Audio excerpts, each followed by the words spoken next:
Welcome on back, everybody. We are back for the second week in a row after taking like a month and a half off. We're here 2 weeks in a row.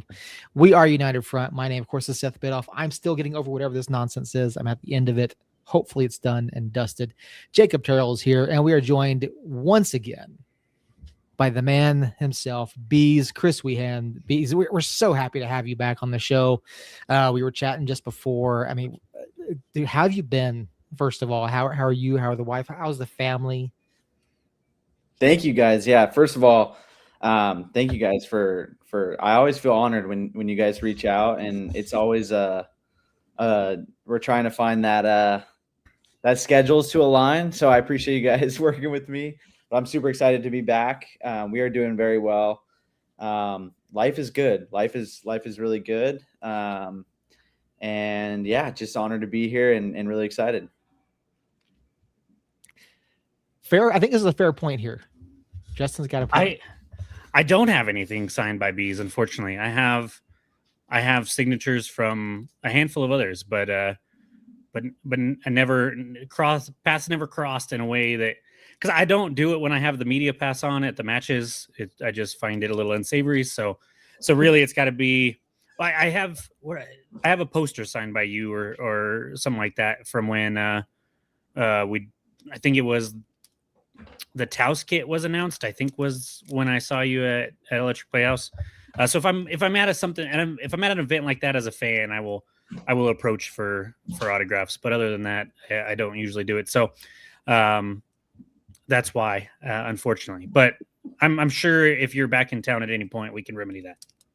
Yes, and we can talk about that because I'd love to. I got something in my mind for working to get back to Albuquerque.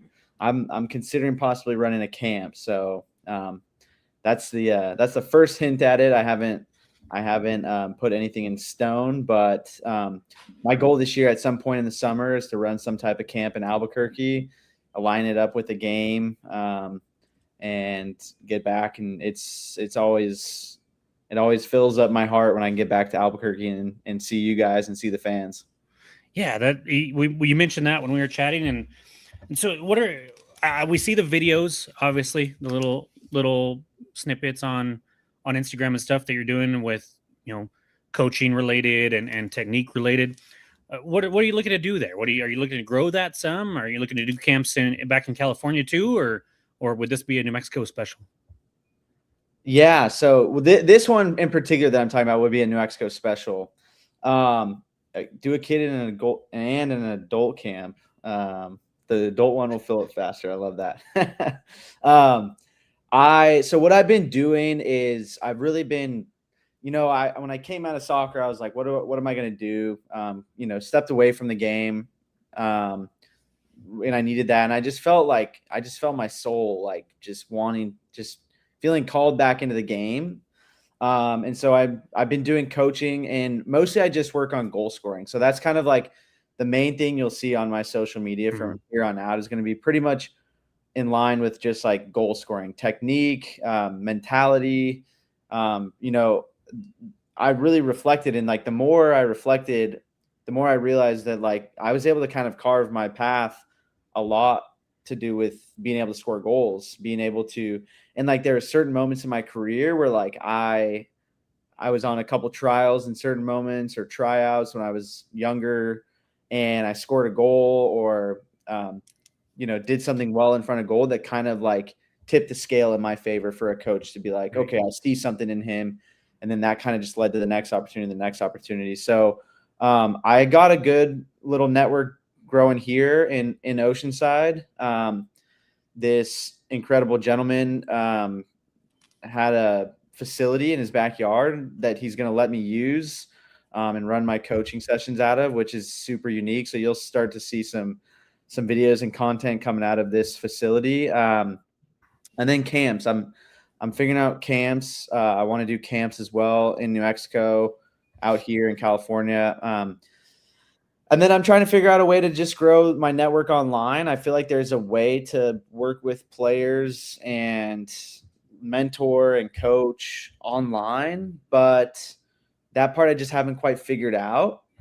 And so that's in part why you're seeing me be more active on social media, and just kind of use my experience and my knowledge to just pass that on to the next generation. And I am, even from last time we talked to now, I'm in such a good place in terms of like really accepting my time. My time is done. And so it's like full steam ahead on like, all right, how can I impact the next generation and help players in their journey? And so haven't felt right to step on the sidelines yet in terms of like being a head coach or an assistant coach. I really feel rooted in kind of where I'm at. I don't want to move, and I love to talk about that too. You're seeing so many the pro game, not so much the collegiate game, but the pro game for sure is just like it's the same as it was as a player. 1 year, 2 years, 1 year and something better comes along and I'm out of here, or 1 year and you weren't good enough and you're out. So it's just, I'm not ready for that yet. But another thing that I've really been enjoying that I've been doing is I've been doing some scouting for U.S. youth soccer.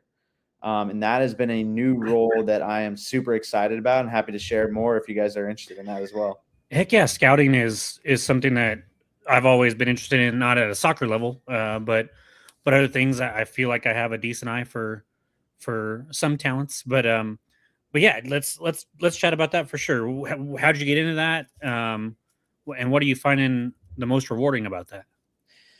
Yeah, so it kind of fell in my lap, kind of came out of nowhere. I got a call one day from a gentleman who's here in San Diego, and he was like, "Hey, I'm a scout for U.S. Soccer. We have part-time positions. I'm looking to fill one. Are you interested in that? I got your number from his name is Junior Burgos. He was a former teammate of mine when I played in Reno my rookie year, just after I graduated UNM, and we hadn't really talked in years, but I think he had seen that I had stepped away from the game, and I think when they called me, they were looking to fill the role in New Mexico. Oh, okay. But I said, no, I'm in San Diego. He said, oh, that's fine. We need someone in San Diego as well. And so, it's basically just been watching games locally, but also went to MLS Next Fest, which was like the biggest youth tournament in the country. Was there for a week. And so just watching games and writing reports on players, one that either stand out or there's a good network of players that are in the pipeline for youth national teams. And so it's just writing reports. And then that way the head coach at all these age groups can read these reports and, keep an eye on players while they're not able to be all over this massive country. Yeah, for sure. And when you're going to those matches, what age range are you looking at, like pretty young all the way to like through high school, or are you focused on one specific group? So we're focused on pretty much from U13 it kind of starts, but I would say it mainly starts at U14 level. So, 13, 14-year-olds, all the way up to they even have some guys scouting collegiate games. And so it's basically all those levels. But the interesting thing, and this is another part of the job, we do these talent ID centers where we bring in a big group of players at the youth. Really the main focus right now is from what I can tell from US Soccer, is to start at the U14 level and get a big pool of these kids. So in February, we're going to bring together 80 players from San Diego, LA, Orange County, Phoenix, and Vegas. It's kind of our region. And we'll bring 80 players together. And then we have to get that 80 down to 20 over like a 5-day camp, so to say. And they're doing that in, I think, 6 other regions in the country. And then those 20 from 6 different regions will then come together for a pool camp. And then that's kind of what starts the pipeline for these group of players to kind of be in line with the U.S. national team. But I'm really impressed too. Like they're not just saying like, hey, those are the players. Like if you see a player and you're like, wow, this kid's phenomenal and he plays for, a no-name club, like they're expecting reports on those kids too. So it's a really interesting learning experience right now. And so when you have those 20 players or 80 players coming to you from all over, how is that being funded? Are the players going to have to put up themselves for them to get to wherever this camp's going to be? Or are there some scholarships available? Or do you know, are you privy to any of that information? I am not privy to that information. I wanted the same thing. I think what I would imagine is I would imagine at the club level, and I could be totally wrong, that the clubs have dues to pay to U.S. Soccer, to the federation, as part of being under the umbrella. And Right. I do also know that there was a massive investment in the federation. I think from Arthur Blank, the Atlanta United owner, Atlanta Falcons owner, and they're building a massive facility in Atlanta. The federation is going to be in Atlanta, their headquarters essentially now, instead of Chicago. So I think there's been a big investment into like, hey, let's get our federation, sort of in line with what's going on around the world. And so I think that's a part of it as well. Yeah, definitely been a push. And let me ask you too, news came out today that U.S. club soccer is merging with U.S. soccer. Did you happen to see this? I don't know. Yeah. So apparently, effective today, management agreements with U.S. club soccer, which are previously held by Wasserman, have been reassigned to U.S. soccer. I don't know how big of a deal that is, at the upper levels of U.S. soccer, but this feels like more of to me at least anyway, a move by U.S. soccer as a whole to just kind of strengthen their hold and solidify from the bottom up. Interesting. Yeah. Yeah, I would say that, and I heard this, I think from Steve Cherundolo, who just left LAFC. I think I saw it was from him in an interview. It was basically like the youth system needs to have better alignment across the board, where they all have to be under one like same funnel, where these kids at their club levels are all working towards like winning a national championship, so to say. Because, and I would agree with that in my experience, because there's MLS Next, and then there's ECNL, and then there's within MLS Next, I think there's like a homegrown division, and then there's like a developmental division. There's different divisions. And then obviously the MLS clubs are like in their own world, kind of. They compete against each other, but they still do compete against some other teams. But from what I could tell as well, those organizations are putting a ton of resources into their youth teams, and it's obvious. Like at the MLS Next, these MLS clubs were showing up with 5 to 8 staff members for a U17 team. And it's like, wow, like that's impressive, and they're seriously investing in these youth players, and it's cutthroat. And so, and then like I'm watching, I remember I went from one day at MLS Next, I went from watching Chicago Fire to watching Chicago United, which is a club in Chicago. And I'm almost like, what's the point? Because I know that those clubs are pulling the best players out of the system to be with Chicago Fire. Mm-hmm. So it was kind of like and I think that's part of what Steve Cherundolo was saying, is like, hey, make everything aligned to make it easier almost for the national team to be able to pick the best players. So it's kind of a cool learning experience, seeing the whole landscape of youth soccer right now. Yeah, I love what you're doing with the videos and talking about camps and doing some personal type training and stuff like that. But the scouting has me more excited. I love that world. It's an interesting world. We talk. We're going to get into the USL off season here in a minute, but talking to like Itamar with New Mexico United and just all the fingers that he has kind of everywhere throughout the world from his agent days. And picking his brain at times of like, well, how do you find these guys?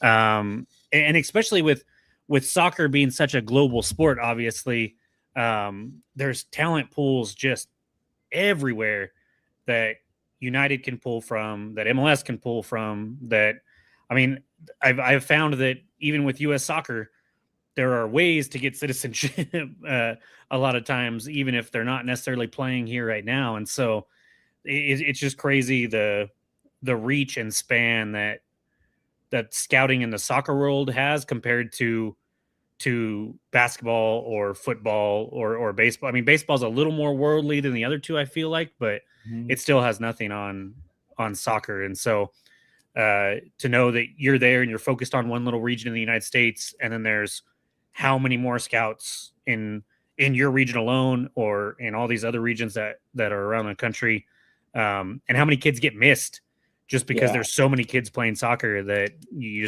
never know. And so that's cool to hear about, and I'm excited the next time we have you on to get updates on that and then the other stuff that you're doing. And whenever you decide to have a camp here in New Mexico, be sure to hit us up, and I'd love to meet up with you in person and attend the camp and watch and see how you work with those kids. And maybe how's the golf swing? You're gonna get scored on by like 10-year-olds, Jacob. Oh, I'm not touching the ball. I am not touching the ball. Have you seen Ted Lasso when he challenges the girl in the park? That would be it would be like that for me. So no, I'm not. I just want to watch. I just want to see the good that's coming out of it and stuff. So, but how's the golf swing? When you come into town, we should probably go golf. That's what I'm saying. I know. In an ideal world, I could, build out, a good camp and then some time to get some golf in and go to United game. But, man, the golf swing is non-existent. Just trying to get my own business off the ground and be a dad and be a husband. And now, one of the reasons why I didn't want to step into coaching so quickly is I wanted to get my weekends back. And then now with the scouting, I'm starting to go out and be on the field on the weekends, but I do love it. So we'll plan it when I come out. Let's get some golf in, Jacob. We'll figure something out. If not, when you come here, next time I go to Oceanside, we'll have to hit up Goat Hill. And that's a fun little course that's pretty short, and so we can just mess around and have a good time. But so you're a couple years removed now from an off season where you were actually in negotiations and in talks and whatnot. But if you could kind of put yourself back in a mode where you're a free agent and you're going into an off season not quite knowing what's going to happen. First, how early does the conversation start, either with the club that you're currently on or with other clubs? Because I've heard of some moves that were announced early this offseason that were in the works for months, even during the season, which I know happens, but it feels weird and kind of dirty to me that, you're chasing a championship with a team, but you're talking already to another team about next year already. And I know you guys have agents that are doing a lot of that negotiating, but you're still involved somehow. So talk about the early process of an off season and kind of what that looks like. Yeah, definitely. You're gonna be mad at me to know that I did that when I went to Orange County. I was negotiating that deal early. I would say it really depends on like the success the players having in the season. So if let's just throw out like Greg Hurst, for instance. I think Greg's probably coming up to the end of his contract this next season, I would imagine. I could be wrong about that. Let's say Greg is 15 games into the season, so getting close to the halfway point, and he's on 15 goals. He's like golden. He's like leader. He's like, obviously he's going to be in high demand. So at any point, New Mexico United has the power. They can renegotiate his contract at any point in the season. I think that there is a deadline where a player can then start having conversations with other clubs. I don't know if it's 6 months before the end of the season or 3 months, or I'm not exactly sure. They can probably negotiate that in the CBA agreement.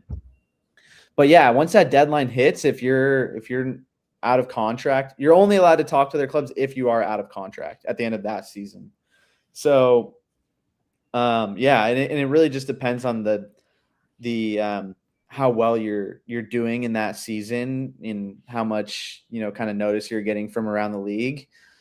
In my case, when I went to Orange County, I can't remember. I think I was having a decent season during the COVID year, and COVID, it was hard, and I was like, wasn't enjoying the lockdowns, and I was like, if I'm going to be locked down, at least I want to be close to my family. And so that was why I went. And I do remember, you know, I can't remember if Troy knew that I was talking to Orange County, but Troy was trying to negotiate with me as well, and calling my agent and put a contract out there too before the end of the season. And then I was just like, I have to go to Orange County. It felt right at the time. And I remember having to go into Troy's office the week of the El Paso game.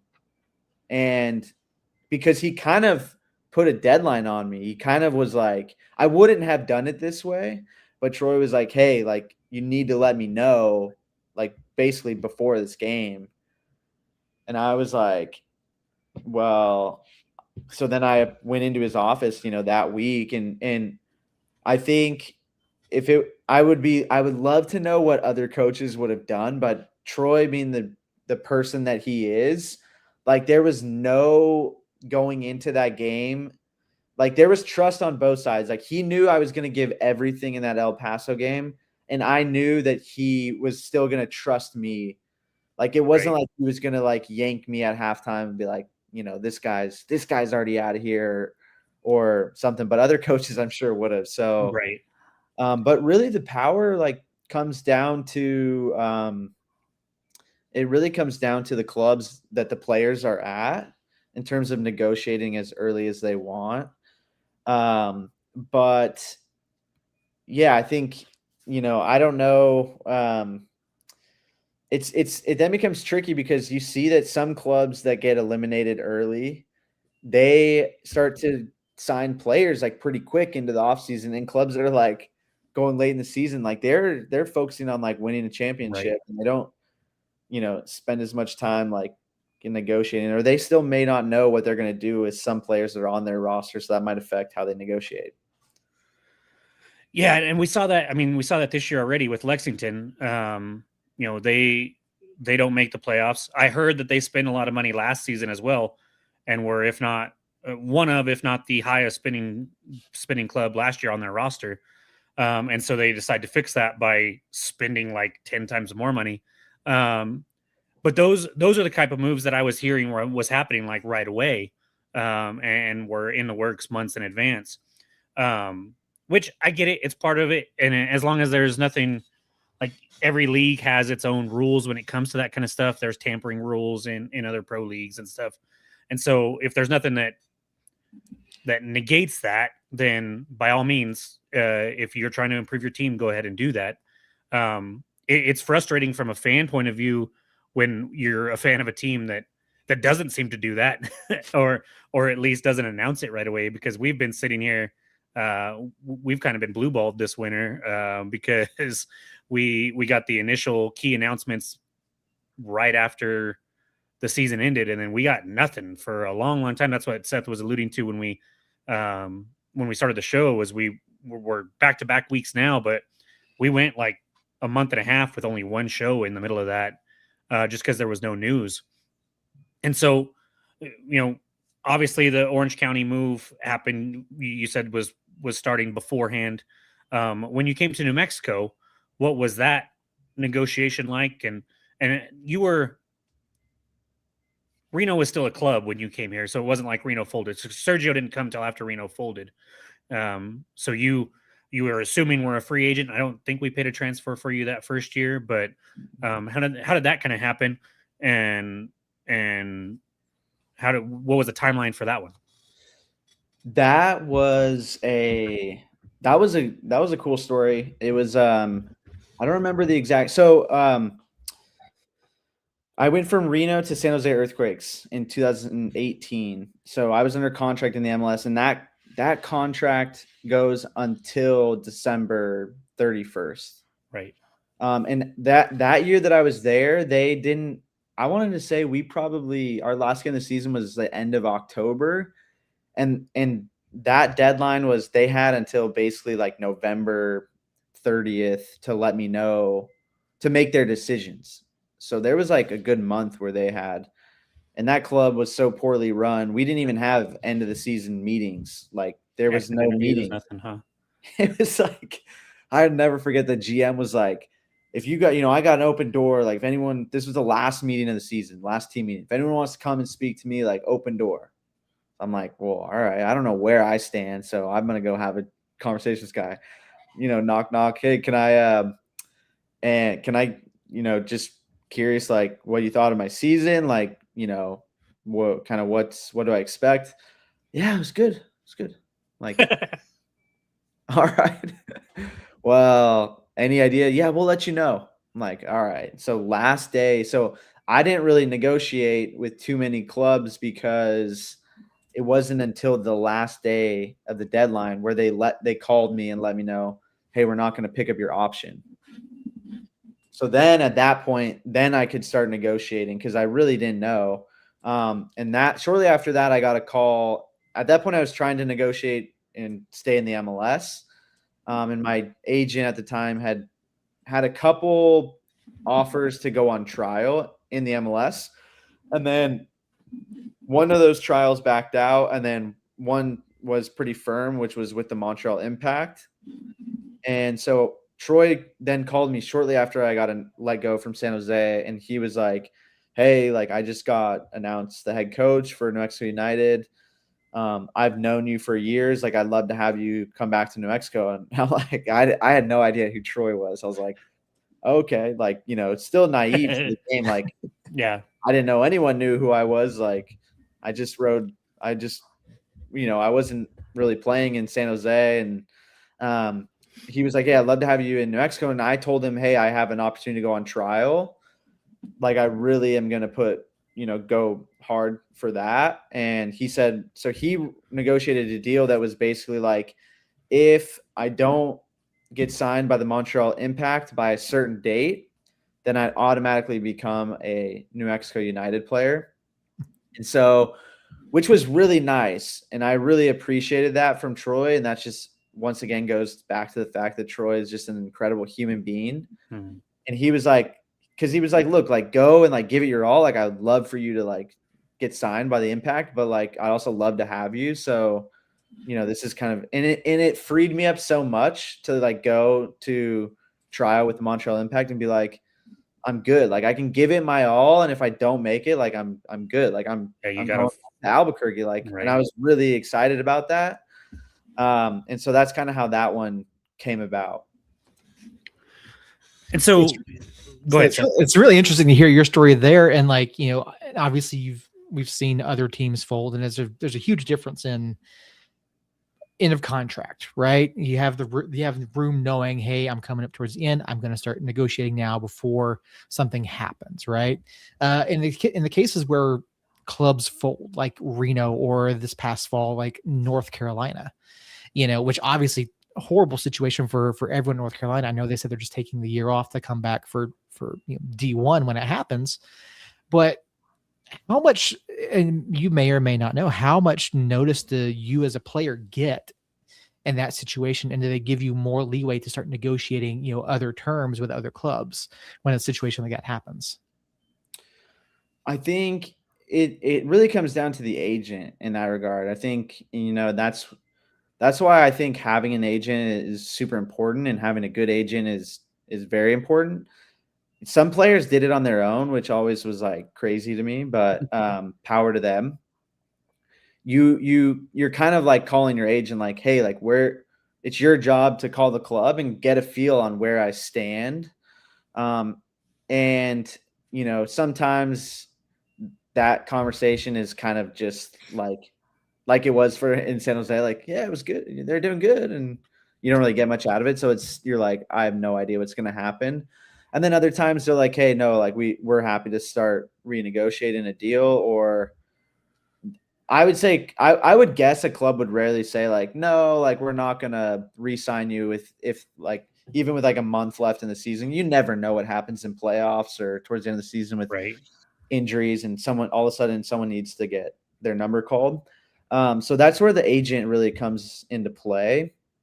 But what New Mexico typically did towards the end of the season was Troy was really good about this. And this is also how we knew that Troy was departing us, was he was very good. Like the season would end, on a Saturday.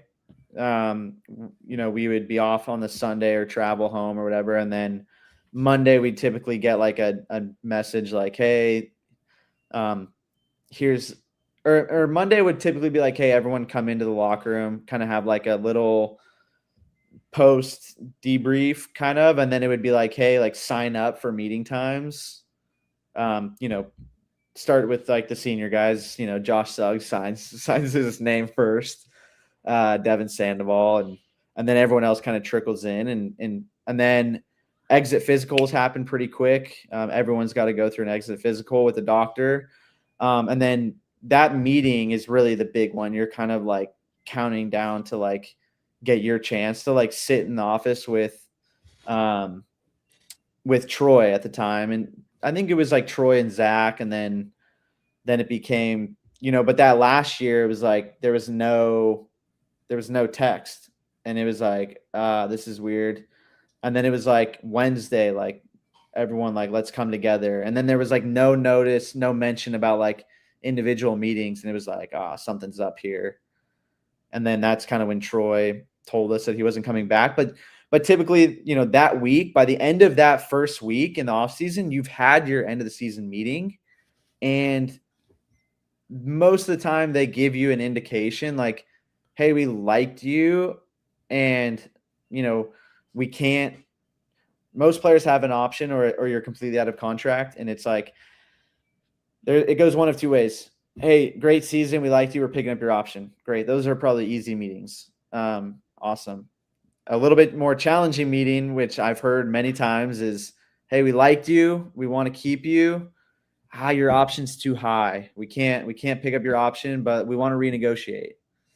And so those ones are kind of a little bit tougher, but at that point the player doesn't have to sign that. And so the player can then start to negotiate, or their agent can start to reach out to other clubs, or it's, hey, we don't want you back. Thanks for your service, which was probably the Tambakis meeting this year, was thanks for everything and good luck. And so it kind of goes those ways, but ideally it happens in that first week. And I think, to your guys' point, and I was following along too on social media, being like, where are the signings? Like, players are departing, other clubs are signing, making transfers. And so it was a little bit slower this offseason for sure.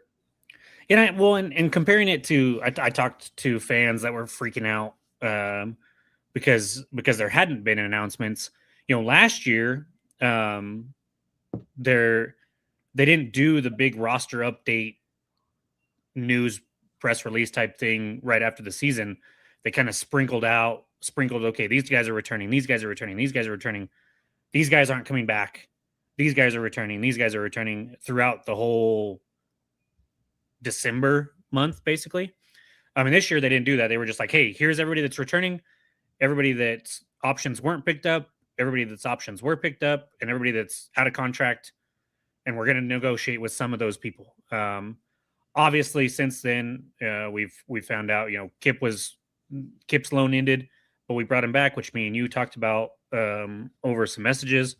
Zalalam's option wasn't picked up, but then they renegotiated a new terms, and so he came back, and then people like Alex, obviously were, like you said, thanks for everything you've done, but good luck. And that was probably mutual, I would assume. I can't imagine Alex wanted to stay here and be a backup to Shakes this late in his career. Like Maples, where we signed Maples to an extension in the middle of the season, and then for whatever reason he gets transferred out last week. And for those watching that are wanting the news of New Mexico United, we'll touch on some of that briefly with our conversation here with Chris. But then the rest, we'll do a recap of all the moves that have happened since last week after our time with Chris is over, and catch you guys up on all that stuff. But it just, when a new coach comes in, and there's obviously shakeup, a lot of these guys, Alex, Maples, and so on, they were here when Quill was here. So you overlapped with them a little bit. But then Sanchez comes in, and much like I think you experienced when Quill came in, there's a shift in philosophy. There's a shift in a lot of things there. So from an outsider's perspective and knowing what's like going through the coaching changes and stuff like that, how hard is it to get to know a new coach and to kind of find out what they want, and what are some roadblocks that could come up that could cause a Maples to leave or an Alex to leave in those type of situations? Man, as far as I understand, I think like, I was just as perplexed with like Tambakis, and maybe that's just me being like a Tambakis fan. Like I love Alex as a player and as a person. Like we sat next to each other in the locker room. So many good laughs with him. So obviously I'm a bit biased. Right. But yeah, I think when there was struggles in the middle, towards the end, middle of the season, towards the end, it was like they're going to make a change, and that was the change. And to Shakes' credit, like he stepped up and had some really good games. But yeah, I think, and this is like the other person that comes up when you ask that question, Jacob, was like a Brucey. Cause like, Yeah. Brucey was like this kind of this role player. And then like every time there was a coaching change, I think like he sort of heard the same message, which was like, oh, you're gonna, yeah, you like love who you are as a player, like love everything you stand for, like, I expect a lot out of you. And then it like kind of like became the same role almost in his opinion. So he's like, there was a bit of frustration there. I think as a player, you're just hoping that like I think you're hoping that you're in favor of the new coach, that he has plans for you. Because, in Tambakis' case, it's tough. It's tough to, have to slide down and take on that role. But yeah, then I think exactly what you're seeing, and I saw the Sanchez purge continues. Like you made a good point, Jacob. Like it's the overlap, because like Itamar is trying to do two jobs at once. He's trying to sign players for the upcoming season, and then he's trying to find a head coach. And so, and then Itamar's opinion is going to be different than, maybe Sanchez's opinion in certain regards, different than Quill's opinion. So it's like you're trying to mix and match that. And like, I bet if Itamar came on here, he'd be like, oh, my job's not to like pick players. My job's to like negotiate with them and like make sure they sign the dotted line. But like, he's got opinions about players. Like he believes, so his opinion may be different than Quill's, or he might be in line with Quill on a certain player, and it's then Sanchez is out of alignment. So there's so many factors that go into it. I think I had heard a rumor from someone I met scouting that, and this was news to me, that when I met someone at MLS Next and they knew Maples very well, and he had kind of mentioned that him and Sanchez had some difficulty at times. And I was like, oh, really? Like, I didn't know that. And so then when I saw the news, like that, in that case, I took that as like, that was a player, the modern day player of like, I demand out, and then the club kind of being like, doing what they can to negotiate. Right. But sounds like New Mexico United got a good deal for him. So hopefully they can then translate that into some good signings. Yeah, I mean, we saw, like Justin says over in the chat, Maples, there was some writing or he just says writing, but there was clearly some times last year where you could see, Tambakis and Maples and a few others that weren't necessarily meshing with the new system or meshing with the coaching style or personalities or whatever.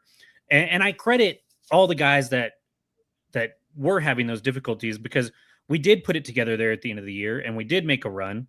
We did make it to the Western Conference Finals, and kudos to all the professionals in that room, from the coaching staff to the players and everybody else, to just like put those differences aside and say, we're going to try our best. We're going to get as far as we can here. We still want to win a cup for this state. And so I think there was clearly some hints that something was going on with some people there, and so I don't know if I should say this, but we found out about the Maples news a little early, and it was hard. Maples has been one of my favorite players since he came here, and so from a fan level, obviously, when you see players like that, when you went to Orange County, when Mawar went to Phoenix of all fucking places, sorry, um, we get hurt, and Colorado Springs for Maples is one that I'm just like, why them? But that seems to be the MO for us right now. And so that part of the business does suck, but it is a business. It has to be done. So in your time coming up through USL, you mentioned coming to us in 2019. I know you'd played for Reno before San Jose there. And then you call your career the end of your career a couple years ago, or two off seasons now ago. And so what has the money for USL changed in that time? Has the just grow? Because as fans from 2019 to 2025, the quality of the club the quality of the USL is kind of as a whole feels drastically different. Not to talk poorly about some of the players from the 2019 squad, but like Ethan Sampson is a name that comes to mind that I was really excited about in that year. But Kamatsu and they just the flying Hawaiian Ryan Williams, they're players that in that time and space were quality for us. Tony Soler, who was me and Tony were good friends back then when we had the newsletter he wrote for us, and I met up with him several times. Those are kind of players now that I think, man, I don't know where they would fit in today's USL. So if my perceived quality is going up, we talked about it. You mentioned the CBA earlier and the negotiations going on there. Has the way USL treats players, obviously there's teams like I feel New Mexico United. We've talked about New Mexico United. They might not pay top notch, but they treat you guys really well, it seems like. And correct me if I'm wrong there, please, because I don't want to be. I am a New Mexico homer, obviously, but I want truth more than I want to just glaze the organization. But then there's also clubs that have folded since then that we know weren't necessarily keeping those standards. So has those standards grown since 2018 to when you left, or is that staying the same and that's part of the problem? Ooh, that's a good question. I would say to your point, I think the quality, yes, has gone up. I think the quality of the player from across the roster for all the teams, I think, has gone up. I would say financial salaries and like the way that players are compensated and looked after has gone up. The standards have gone up. Okay. That's good.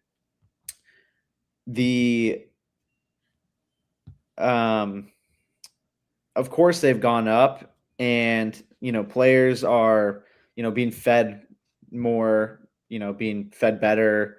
Clubs are starting to put in more resources into strength and conditioning, into recovery. I would say, but I think there's still like, how do I say this? Like, I'm not trying to be disrespectful by any means.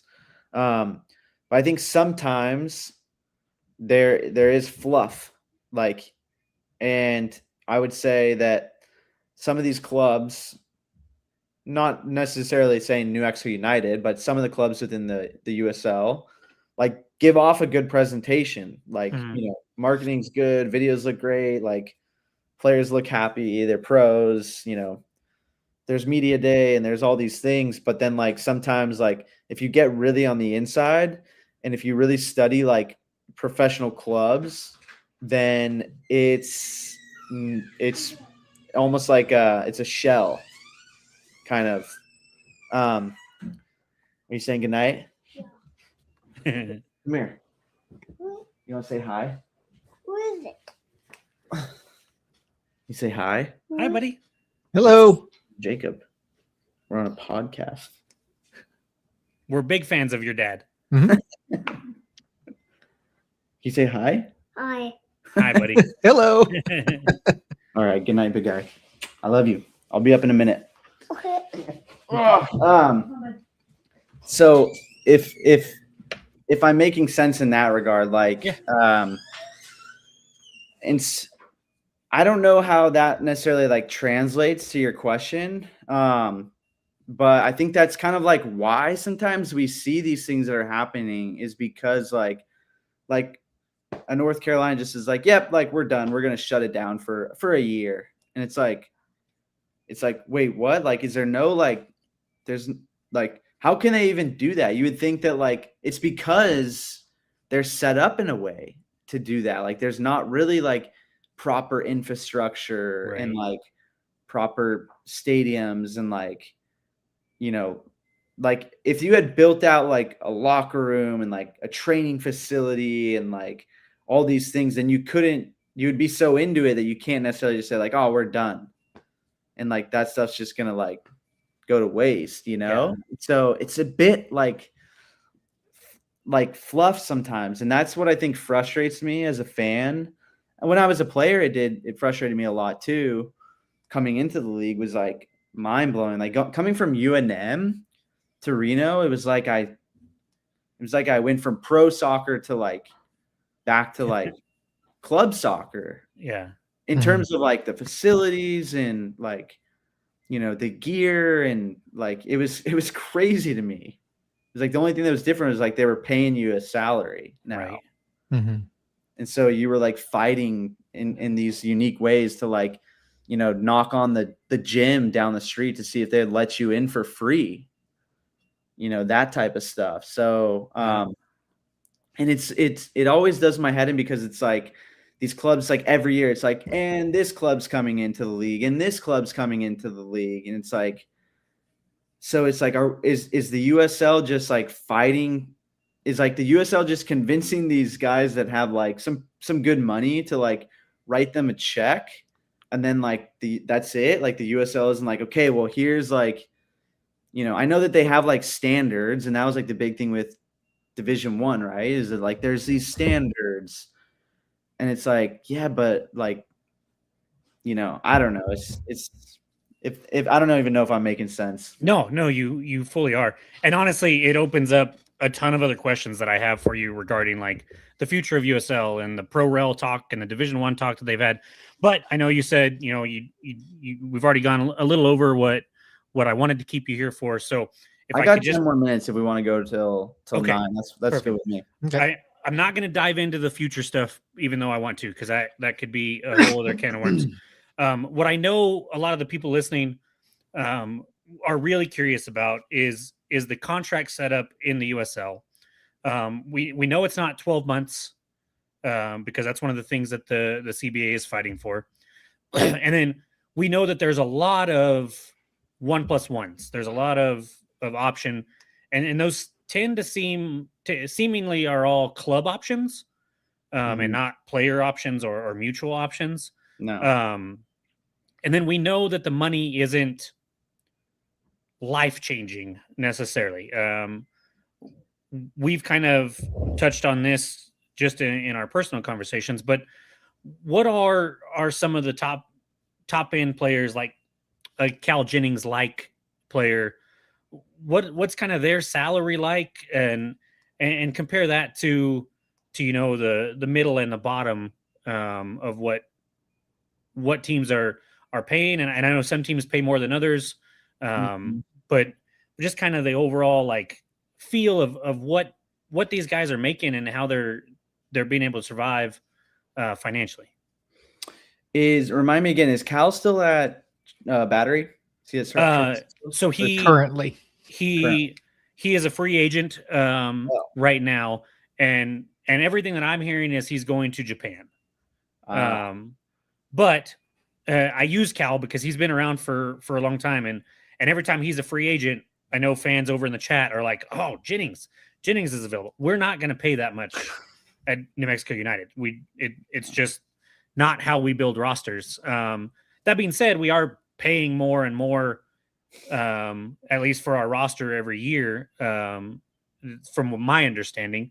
But we don't get numbers, and it's one of the things that drive me nuts because as a sports nerd, one of the things that I love to dive into is the business side of things, and so the easiest way to kind of gauge that, like obviously we can look at Lexington's roster and the transfer fees that they put in this year to get the likes of Phil Goodrum and Aaron Malloy and guys like that. And so we know they're shelling out some money, but just like an overall basis of what guys are making, I don't think anybody really knows. And it's frustrating. And you don't have to divulge anything that you don't want to divulge, but I know people are curious and would love at least a little bit of insight as to kind of what those numbers look like. Yeah. If I had to guess, I would guess that Goodrum is probably making around 150 grand. And that's for that 10-month, is it 10-month contract? I think you could, it depends on the club. Like in Orange County, they were like, here's 24-month contract. Okay. Like 2 straight years. The New Mexico United was 10 months. I don't know why. I never asked for a 12-month contract. I don't know why. I should have. Like, I don't know if that was like a tax thing or like, gotcha. If there was a way to say like for them in their books to say like we're on our off season, or just to balance it with like income outcome. Like they didn't want to be putting out a lot of money. But then, you know, I know David Weesey Carl was getting paid year round, you know, so.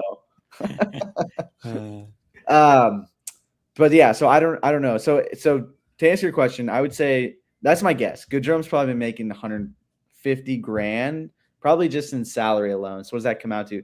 So if he's getting paid 10-month contracts, and most contracts are spelled out per month, so he's getting paid 15 grand a month. Gotcha.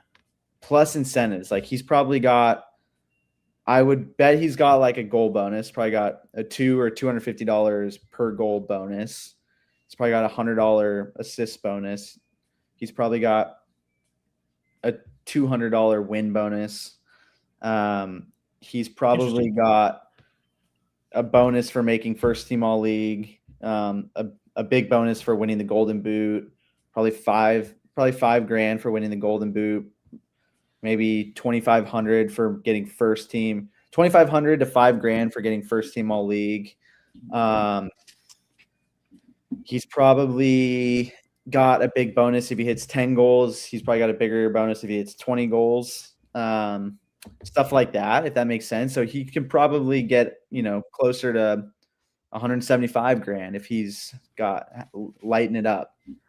Are those bonuses? Sorry, Chris. Are those bonuses pretty common in most people's contract, or is that just the top names like our like Akale who just went to Loose City? Is that something that you would think would be in his too, or is that just reserved for the goal scorer top kind of tier guys for those kind of incentive based things? Though less. Those are more incentives for probably the higher play players. Gotcha. All right, let's go. That's a good one. So this is just all guesstimate, by the way. I could be way off. But it's a more educated guess than we have, at least. It's an educated guess. I would guess Akale was making. He came from League One. He came from Tormenta. Mm-hmm. He was on his second. He played 2 seasons at New Mexico United, right? Yes, sir. He was probably on 45 grand his first year, and he was probably on 55 grand his second year. And he probably goes to Lou City and makes 70 or 75 grand. And then he probably New Mexico United probably offered him another 10 to re-sign. And so they were probably off, you know, by that much. That's my guess. That's my guess. Mm-hmm. He probably doesn't have as big of bonuses. I would imagine that Lou City has like pretty standard bonuses where it's like everyone's like 150 a goal, 150 a win. Defenders typically have the shutout bonus. Like attackers typically don't. Some clubs I know do. Like I remember like going for beers after a game with some guys and they're like, got a shutout bonus. And I'm like, what? You know, like we lost 2-0 or something. And I'm like pissed at that. And then this guy's telling me he's got an extra $100 because they got a shutout bonus. I'm like, you know, you're buying the beer tonight. So, you know, and then, yeah, there's typically always like a first team all league bonus, which is like I would imagine he's probably got like, I think $5,000. It's probably like $3,000 or $4,000 for like first team all league.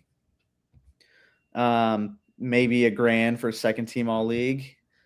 But then on top of that, they probably give him, you know, if he wants to have his own apartment, if he wants to stay in the team housing, they probably cover that. And so if you're looking at, you know, an apartment that's covered for 12 months and $75,000, it's not bad. Mm-mm. Yeah. I don't know. Not So bad. I know we're up against it with you. I want to switch gears slightly here. One of the things that's been important to you and to other former players from New Mexico United, and we've seen it on social media, obviously after last season, the potential departure of Sergio Rivas would have left New Mexico United without a New Mexican player, without someone who's been here.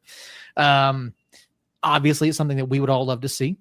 As it stands right now, we do not have a New Mexican, adopted or otherwise, currently on the roster. Obviously Brucey's retirement, you know, the last we'll call him a New Mexican, you know. How important is it for you as someone who played at UNM, played for United, that United continue that tradition of bringing up a New Mexican player, someone who is either from here or from, say, you know, Rapids or Seoul or Rush or even a former UNM player? How important is that? And are there any names you've seen coming out of the academy or a former Lobo that you might want to see come back? I know there's very few left still actively playing at this point. You know, is there anyone that you recognize as potentially, you know, coming in or you would like to see come in? I know that there's been rumors of a UNM player that's going to sign with the club. I have no idea. I messaged Sam Gleedle. He said no. He was the only one I could think of. You know, I know Devin Boyce is a name, and he plays in League One.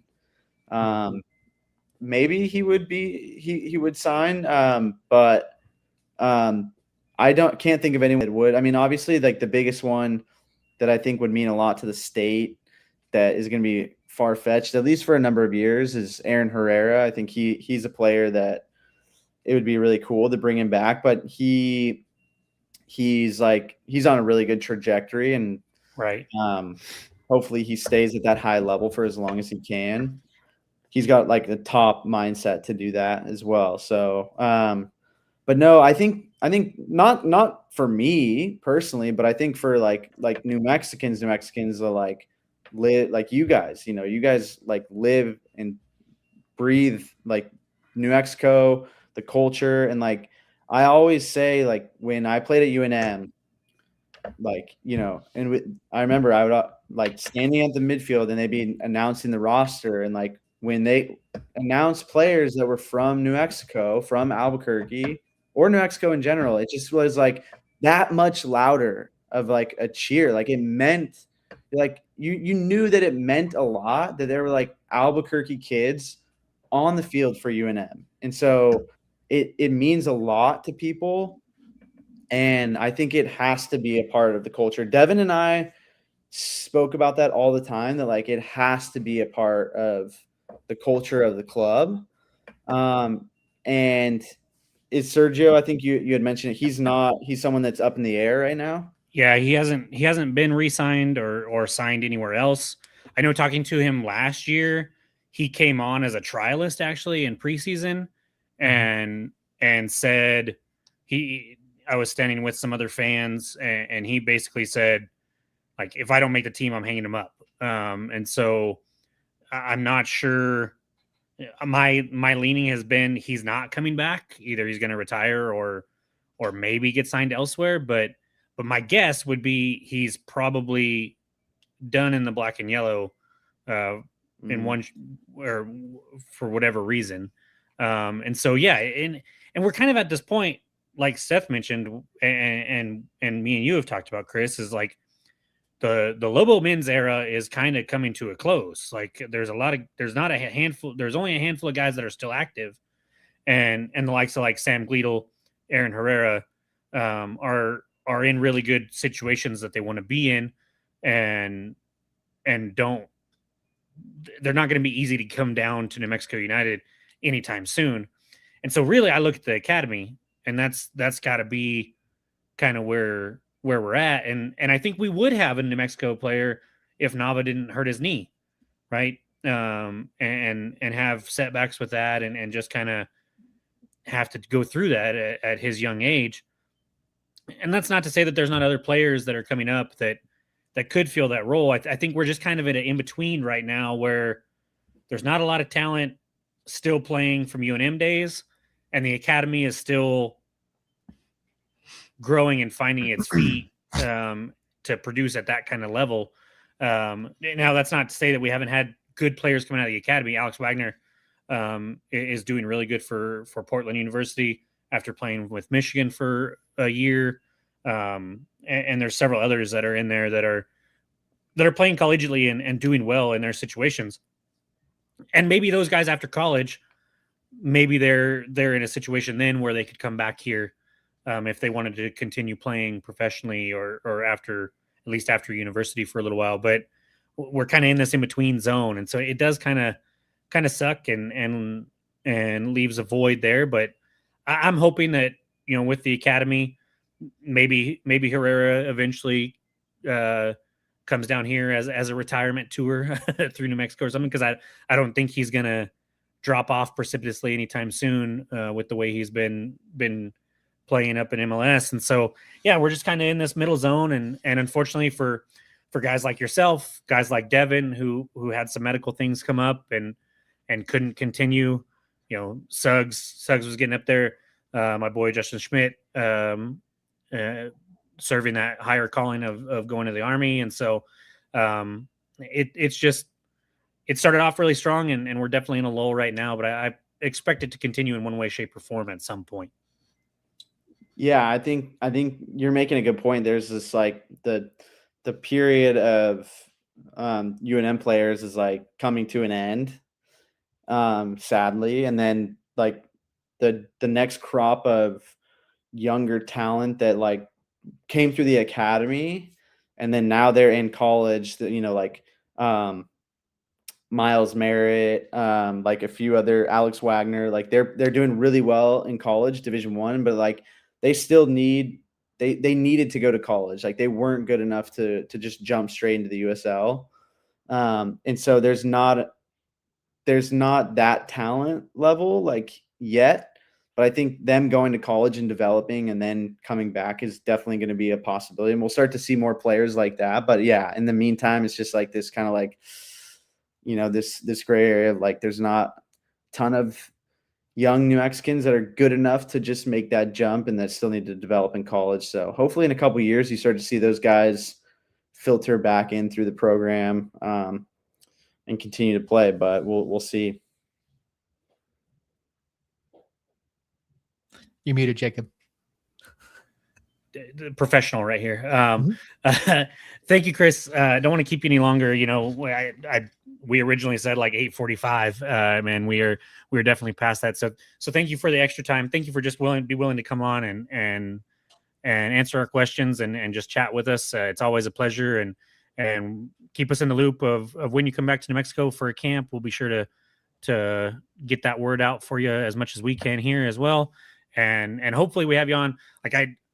After the conversation that we just had, I definitely want to have you on again to talk, future USL and whatnot. And then every time we have you on, I love catching up with what you're doing, and I love the things that you got going on right now. So just thank you so much, and go tuck that little boy in.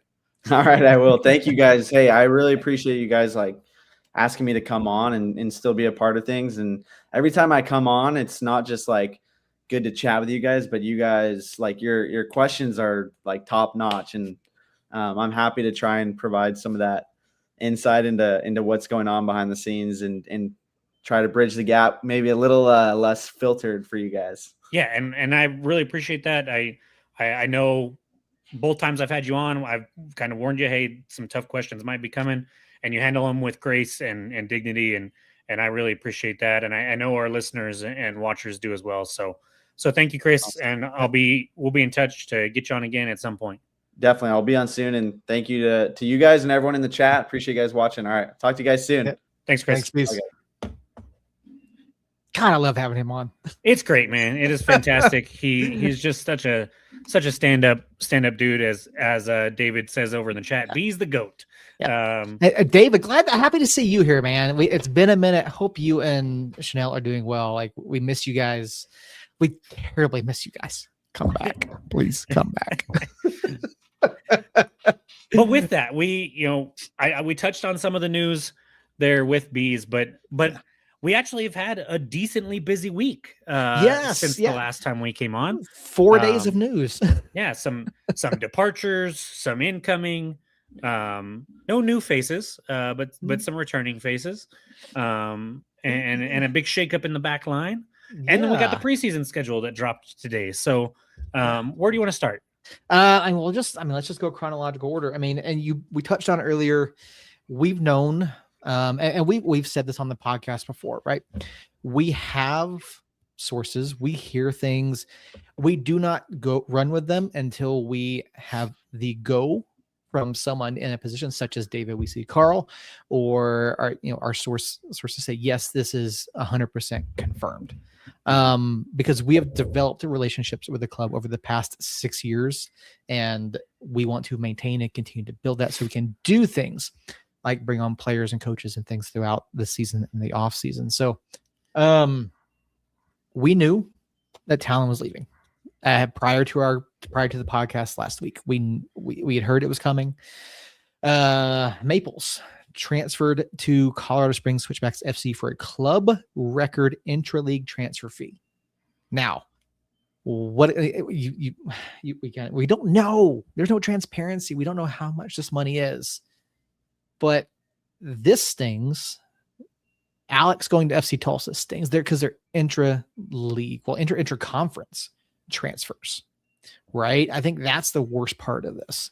Well, so Tim Buckus was free to choose wherever he wanted. Well, it wasn't a transfer, but it does suck to see a guy. Him going in conference is hard.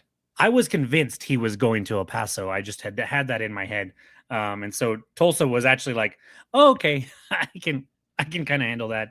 Yeah. Even though Tulsa was the Western Conference Final winner last year, fell short against Pittsburgh, but yeah, those two. I mean, like we talked about earlier, though, there was some writing on the wall with both of those. Obviously, like we went into this offseason being shocked if Tim Buckus came back, and honestly, I would have, if Maples was out of contract, I would have said he's not coming back. But we announced a contract extension for him early in the year last year. Mm-hmm. And so I think that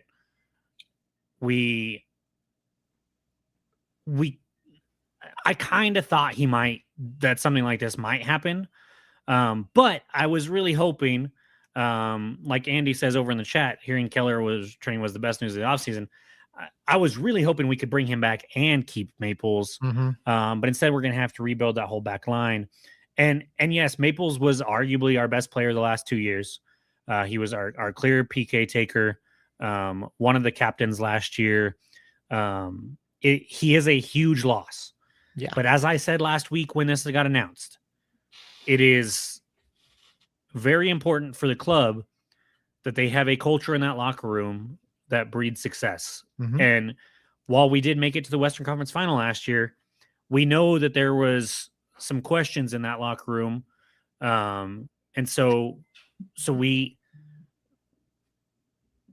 would rather have a solid locker room with almost or nearly as talented people than they would have somebody that's really talented but doesn't want to be here. And I'm not holding against Maples. I don't know what was going on in the locker room. I don't know how that went. Like we just talked about with Bees. I don't know what happened there. And so I'm not faulting him whatsoever for wanting to go to Colorado Springs or not here anyways. Yeah. And so it is what it is. I really do wish him the best, except for 3 matches or 4 matches this year. I don't know how many it is. However many it is. Yeah. I think it's 4 this year, which is crazy. But Mhm. of all the teams for him to go to, one of the teams that we play multiple freaking times. But it sucks. It is what it is. The Keller news a day later did kind of make up for that, though. And I am excited. That Desert says Keller greater than Maples. It's to me, it's a toss up. I personally liked Maples more from a personality standpoint and like a character standpoint, at least the first season and a half. But Keller is fantastic on the pitch when he's healthy. I do have a slight concern with him in a hamstring that seems to just always be a problem for him. But I am really excited about it. We talked about the possibility of signing Keller. And I did some research there, and everybody kind of knew that he was making like 104K with the MLS. That was like the bottom level there. In the conversations that I had, it would be impossible for him to get near that when it came to New Mexico United. And so I wasn't sure if we were going to be able to make that work. And if we did, I thought it would kind of be like what Bees said happened to him, right? He went on trial with Montreal. I thought Keller might get a trial with an MLS team. And then we might see that, middle of February signing instead of middle of January. But those 2 pieces of news, along with Tambakis, I think all 3 of those kind of are intertwined because of how last year played out and kind of what transpired throughout the season there on that back line and in goal. And so I think Keller coming back is a huge first get. Obviously, we still need some defenders, which we talked about last week, because really nothing's changed, right? We just switched Keller for Maples. We still only really have 1 center back on the roster, unless you count Seymour or Jabang. Nope. Nope. I don't want that. And so we really need some depth back there still. But it is good that if we were going to lose Maples, we were at least able to sign Keller and bring him back. And so I'm happy for that for sure. I want to tackle Andy's question real quick before we move on from this. Do you see Keller as a captain? If not, who? That's a great question, Seth. What do you think? I mean, historically, it's always gone to someone with tenure at the club, right? Aside from under Troy, first year where the players voted on the captain, it's always gone to someone with tenure. And now Kalen's gone. We never got like a celebration for Kalen, which I hate. I'm sure we will. I'm maybe it'll be like a week home match. I don't have any insider info to this, but I would be shocked if they did not do a ride-in night. Yeah. Like they've done for Kalen and not Kalen. Damn it, Devin and Weehan and Suggs and Brucey the last night over there. So I'm sure we get one. I just don't know when. Yeah, I mean, I could see Keller. He's definitely a vocal leader in the back. I think he does have a good understanding of what Sanchez wants to do with the system. And when he's on the pitch, Keller's phenomenal. Time after time, he made great plays all season long. Yes, there's an injury concern, but I mean, I think Sanchez just appointed the captains last year. So I could see him naming Keller, and I wouldn't have a problem with that. Other than that, I mean, maybe Zico, but I don't think Zico's as vocal as some other guys. Yeah. Which I don't think that's necessarily a prerequisite. No. Fully. Me and Justin actually had this conversation. Yeah. Me and Justin had this conversation here a while back, and everybody else in the chat, like, feel free to throw your ideas of who you think one would be captain or who you want to see be captain. Hurst was a captain at times last year, but we typically don't see a forward being a captain. It's just a little harder. And so I don't think he'll be the day one captain. I think that given where they play on the pitch, how long they've been with the club, how kind of senior they are just in soccer in general, Zico came to mind, but I think maybe Gloucester. Could be. Yeah. Gloucester is a player like I would think Seymour. I would automatically say Seymour if I thought Seymour was going to be a match in, match out player somewhere specific on the pitch. And he might get 20, 25 matches played. I'm just not sure they're all going to be in one position or they're all going to be consistent. Whereas with Gloucester, we know Gloucester is our left back. He is our starting left back pretty much the whole year unless he gets hurt. And so I think him playing in that back line would be a guy that could be an option. Harris is a guy that I do think could be as well. Harris has been around the league for a long time. He is obviously just awesome and super composed, talented, a great individual. And so I wouldn't be okay. I would be perfectly okay with that as well.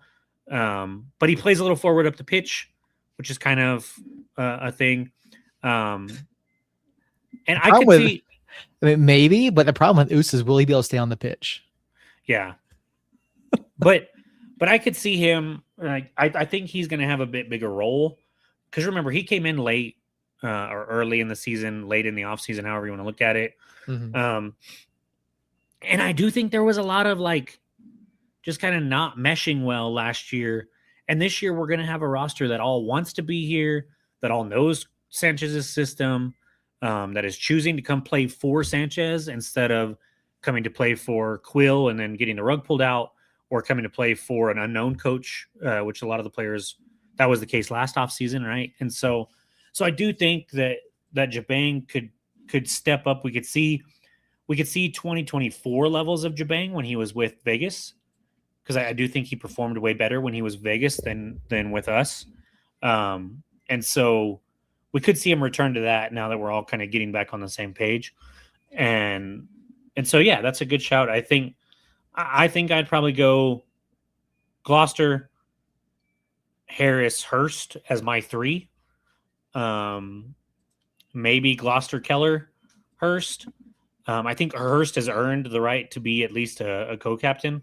And if one of those guys on the back line isn't there, if Gloucester's not there for whatever reason, we can get by with Hurst being the captain up on the top of that formation every once in a while. But yeah, it's. I think he's now the longest serving player. Oh, he either him or 100% is Zico. here. Yeah. No, I think it's him because he came. Zico came mid-season, right? Yeah, Zico was a mid-season loan, and so or 25-day contract. Yeah, and then we signed him on. Yeah. Whereas Hurst came, I think Hurst came the beginning of that season, and then Zico came in the middle of that season. Yeah, so this will be his 23. This will be Hursty's fourth season. Yeah, and so because he came over when Moir came over, came back from Phoenix, and so yeah, I think those are all good shouts. It's definitely interesting. The last player news that we've received was yesterday, the return of Luther Archimed, which me and Cole had a discussion about it, just a man-to-man discussion, not on Facebook or anything like that, just kind of amongst ourselves. And I see where he's coming from, and I'm curious if anybody in the chat or how you feel about it, Seth. But that a lot of this is timing, right? We don't know when this contract was actually announced, but it definitely isn't great optics when you desperately need a defender and you announce a player like Luther coming back. And I believe Cole used the word fluff. He's just kind of like, is he needed with Hurst and Renix? And then with basically no wingers. I mean, you could bump Hurst out there, you can bump Vargas out there, you can bump Noel out there, but really we just have the two. We've got Reed Steven and then we've got Harris, and so we need wingers, we need everything across the back line. And so, how do you feel about the Luther signing, and kind of what are your thoughts on it being kind of not ideally timed, at least right now? I mean, timing doesn't bother me one bit. I mean, obviously, the club will tell you every single time they can't announce anything until pending league and federation approval, right? So, I mean, maybe the deal was done a while back. Maybe they had this already planned out. Maybe it was something that, whatever. The timing, I don't care. Timing of his announcement doesn't bother me one way or the other. I'm not fussed about it being right at when we desperately need a defender. Yeah, we need a defender. We would say desperately. I mean, no, but yes, we do need more, right? Well, I would argue that we desperately do when we have 3 people that I feel comfortable playing on the back line. Obviously, Zico's played back there a little bit, and Jabang obviously played back there and was not great. But it's really Seymour and Gloucester and Keller as really the only ones that I'd be like, okay, I'm okay with that. I mean, yes, we need one, but I'm not going to sit here and say, it's not like we're staring down the calendar on March 6th and we don't have another center back. Right. You know, if we get to the first week of March and we haven't signed another defender, then I'm going to be like, okay, yeah, we desperately need a defender, right? Yeah. And we're now 4 weeks away from preseason, right? Yeah. So are we 2 weeks, 2.5 weeks? I think the third thing is anyway. We'll get to here in a second, but yes, we need defenders, but we're coming into training camp, right? Players are going to be reporting here in the next few days. We're going to have trialists come in. We just had open tryouts. I'm sure, Itamar and Sanchez have talked to different folks that they are interested in signing, right? Yeah. So would I say desperately at this point? No. But yeah, we need defenders. I would say give us at least another 2-3 center backs, some depth pieces across the board. But I'm not saying desperately at this point. But as I said, the timing doesn't matter. I like the signing though. Okay, Luther's a true striker. I do think that he can provide a spark. I would have loved to see more. I know he came in August, but I think again you've got these other pieces around, right? We've got the ability to spread the ball. You can play him up there, alongside Hurst, as a 9. You could even put him in that 10, right? I think he's more of a true striker than Hursty is.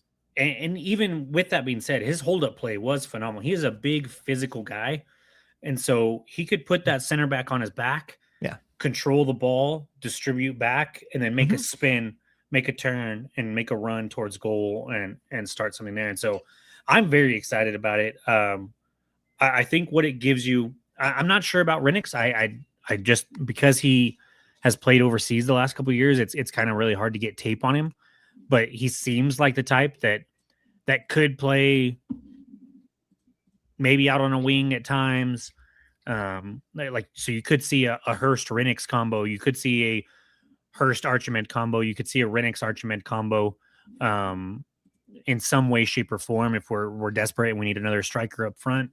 And then I do think that what Luther brings you is a known entity, right? Like we saw him in the system last year. We saw the good that he can do. We're bringing him back. He's going to have a full off season with us. He obviously produced a little more than Among, I won't say produced because I do think Among ended up having more goals. But he fit what Sanchez wanted a little more than Among. It seemed like, judging by their playing time and their availability. So I like it as well. And I would like to back up just a hair and point out that both the center backs that people are clamoring over that we lost with Herbert and Maples, both of those were trialists in the year 2024. They came to this club as trialists and we signed them.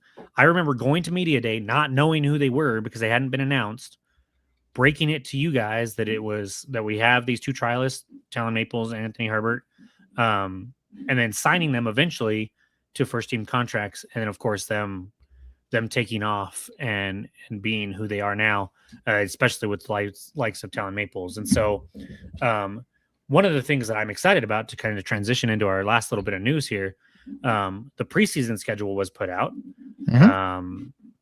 We are, of course, going back to Tucson, which doesn't change. We will host a couple matches here, which the club didn't put out, but I'm assuming I'm assuming they'll be open to the public because most of our preseason matches here are going to be open to the public. And then we go down to El Paso on the 28th for one more preseason match down there, which as far as I know is probably going to be closed doors, but I'm not sure.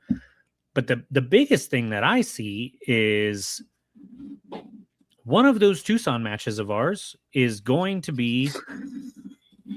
Are you laughing at a kid or an animal? You don't have an animal, so it's got to be the comment. Oh yeah. A 253. Yeah. I read it, but I didn't read it deeply enough. I was thinking 3 at the back because me and Justin had actually talked about maybe 3 in the back option, which he just mentioned in the thing there. But anyways, back to the preseason thing. One of those preseason matches in Tucson will actually be a ticketed event that you can go watch if you buy a ticket to. And I gotta say, Seth, I'm super tempted because that will be, I believe that one's February 8th, if I'm not mistaken, which is less than a month away. And you know me, I will take pictures of every single player that I see there. And if they're not on the roster right now, I will do some reverse Google searches and try to figure out whoever I find a way to get some scoops there. And so a chance to see some of the new players for the first time, a chance to see what they look like, and then a chance to get a sneak peek at some players that are on trial or haven't been announced yet or something like that. It has me very intrigued. So what do you say? Road trip to Tucson? Let's do it. Yeah. Let's do it. Yes. Yeah, we are 3 weeks. I just looked at, we are officially 3 weeks from today is our first preseason match. Yeah. Preseason match. That's unbelievable. And again, we don't have a CBA. We don't have a CBA. We have an unfinished roster. Which I'm not worried about. Again, we just had open tryouts. We're going to have trialists come in. There's other guys. I mean, I watched that video of first team tryouts probably 30 times the other day. Yeah. Trying to slow it down and pick people out and look at things and the club did a very good job of not staying on anyone for too long. If you go through the pictures that they posted with that, there's some good still shots of some people that I thought might look familiar, but I just haven't been able to figure that out. Justin says the CBA will materialize 2 days before the first games. I am not. Well, I would think it has to be in place before the preseason, right? It's hard to say. From a labor law standpoint, I would think it has to be in place. But I mean, there's not a labor law that says we have to have a CBA. We didn't have a CBA agreement the first 3 years of our league, right? Or the first 3 years that we were in the league. So, so really at that point, it would be, do the players want to do it? And if the players that are already getting taken care of want to participate, I think they'll participate. But as I was going to say, I have reached out a lot more this offseason. I feel way more established just as an entity and a lot more comfortable kind of talking to some people. And a handful of people, and by handful, I mean 2 or 3, not 4 or 5, seem to think that an agreement is imminent within the next couple weeks, which is kind of what I've thought all along. It just doesn't make sense for either side to draw this out and have it be a lockout when we're riding some pretty good momentum right now. And I'm sure the league is probably wanting to kind of get past that championship final debacle with Pittsburgh winning and the mess that was there. And then, of course, the players want what the players want and they deserve. And so I do think something gets done relatively soon. And I don't expect there to be any delay or lockout or anything like that. So, well, let me ask you this then here real quick. Your sources are saying imminent, right? Potentially imminent signing of a new CBA. If that's the case, why is the Players Association still posting things like they did yesterday, where they posted a snippet, the healthcare thing, a supposed snippet of a contract, health insurance. If group health insurance is made available through the club, a summary of what the club currently offers to contribute is as set forth below. Player will be offered the ability to enroll in standard employee health insurance, the club to cover 50%. This is subject to being included in the new CBA. So what if there's a deal imminent, if the sides are that close, or if they've got it already there, it just needs to be ratified by a players association, whatever the case is. Why is players still putting this out?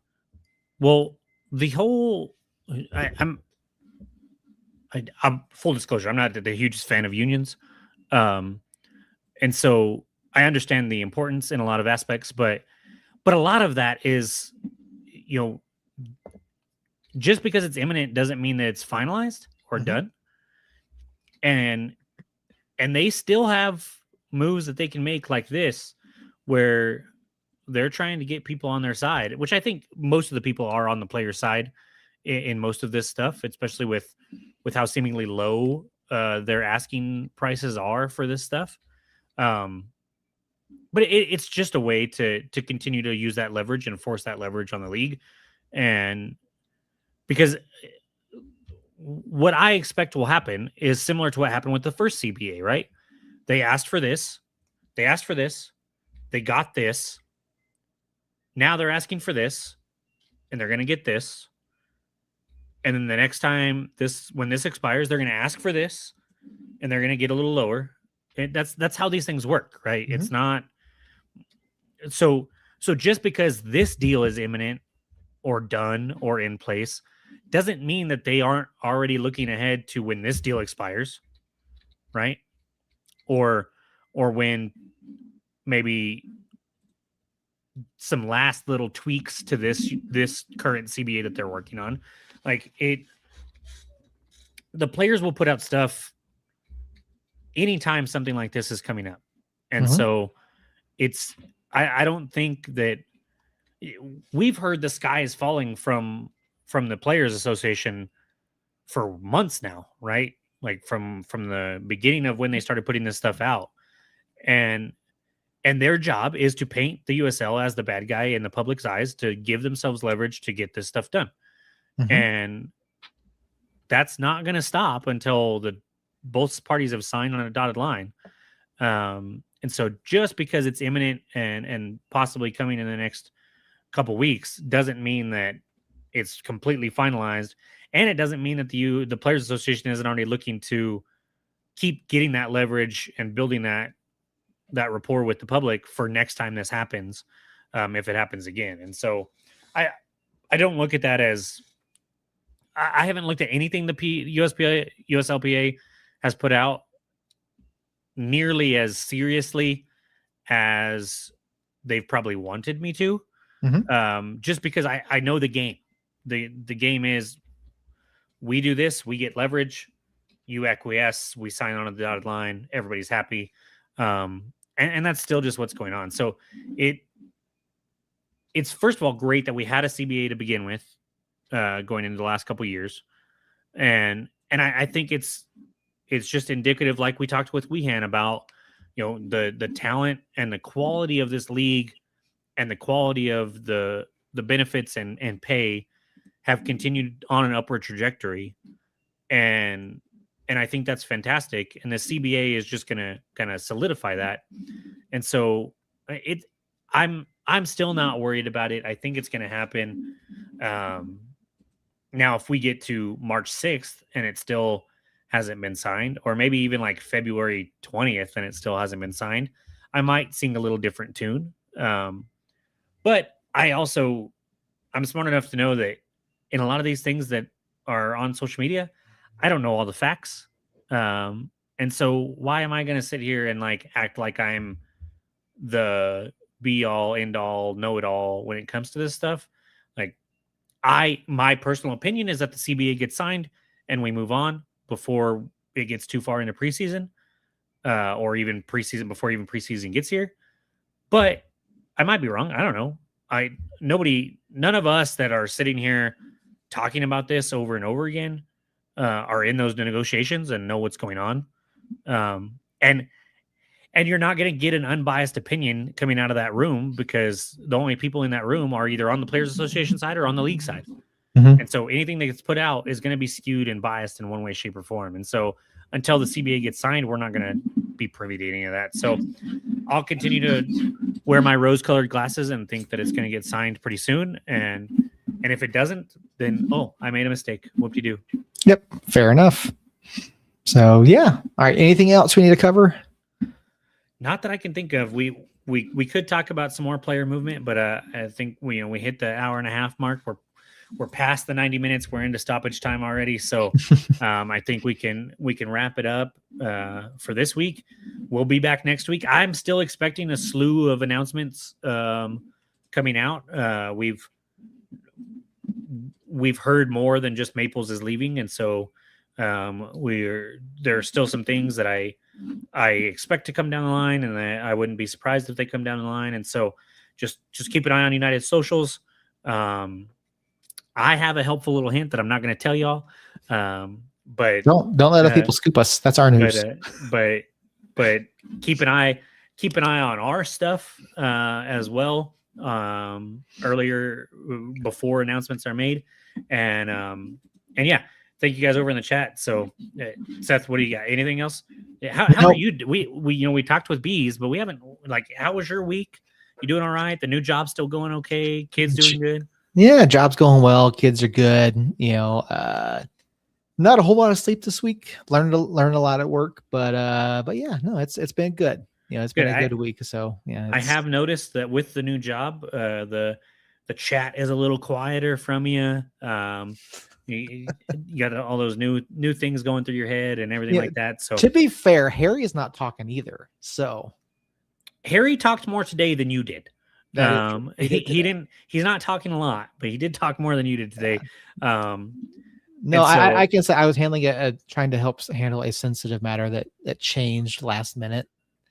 So yeah, trying to figure things out for someone and make things right, so to speak. So yeah. Well, I mean, I just know that you guys you're going through some stuff with that. The new job and everything like that is always an interesting time. I might be going through that soon.